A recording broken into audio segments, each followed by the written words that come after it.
დიდი სურვილი მექნება რომ ამ ეპიზოდსაც გქონდეს ისეთივე გამოხმაურება როგორც ჩვენ სხვა ეპიზოდებს და ეს მხოლოდ თქვენს მოწონებებზე, თქვენს რეაგირებაზე არის დამოკიდებული. უხარისხო სტატისტიკოსი ვარო. აი უხარისხო სტატისტიკოსი.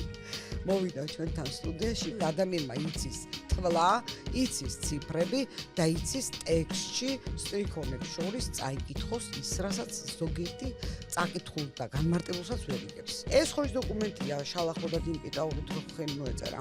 ეს ხელშეკრულება და ჩვენი მთელი ეს ეპოპეა სწორედ ამ მუსიკას იმსახურება. არა ვასკეპტიკოს. სკეპსისი ნიშნავს ეჭვს.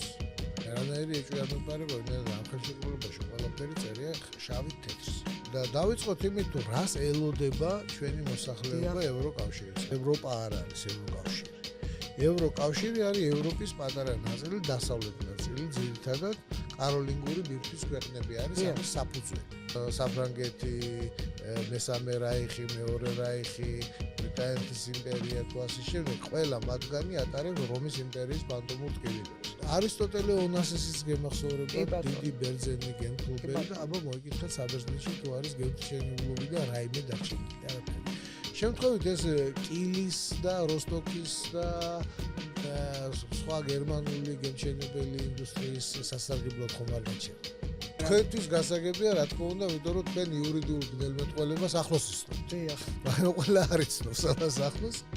პირველ რიგში იმის გამო, რომ ჩვენ მათ არ გავყევით ისე როგორც გაყვა უკრაინა. სტატისტიკა ერთია, მაგრამ სტატისტიკის ერთ-ერთი მნიშვნელოვანესი ნაწილი არის დროითი მწკრივების ანალიზი. ეს ანაზღაურებადი შვებულებები, ეს ყველაფერი. გაიჯიბრა საფრანგეთს. ხო, შეჯიბრა. ოღონდ ერთი გაიჯიბრა და აჯობა. 80-იანი წლების ბოლოს მე მახსოვს მაშინდელი ეკოსატანისტებს ვეძახი ახლა. მაშინ ესენი იყვნენ ეს გარემოს დამცველების ეჟინა. ერთხელ ნახოთ შეყვარების ყველაზე საწინააღმდეგო ყველაზე ეფექტური საშუალება რა არის. შეხედეთ მეორე და უფრო დაგვეპარეთ. ვისაც არ ეჭირა ხელში მალბორო რო ეწერა ეგეთი პარტი, სახლიდან ვერ გამოდიოდა. ეგ ზუსტად კი ბატონო, ხო გვახსოვს ეს ყველაფერი. ძირითადი ეგზისტენციალური ნაწილი ენერგიის, მაინც ეს არის ჩვენ მოგწონს თუ არ მოგწონს, ეს არის მაინც ატომური ენერგეტიკა, დიდი ჰესები და თბოენერგია. საქართველოს აკრძალული აქვს ეკონომიკის რეალური სექტორის განვითარება. თუ მათ ნება არ მისცეს, რა ნებაზე.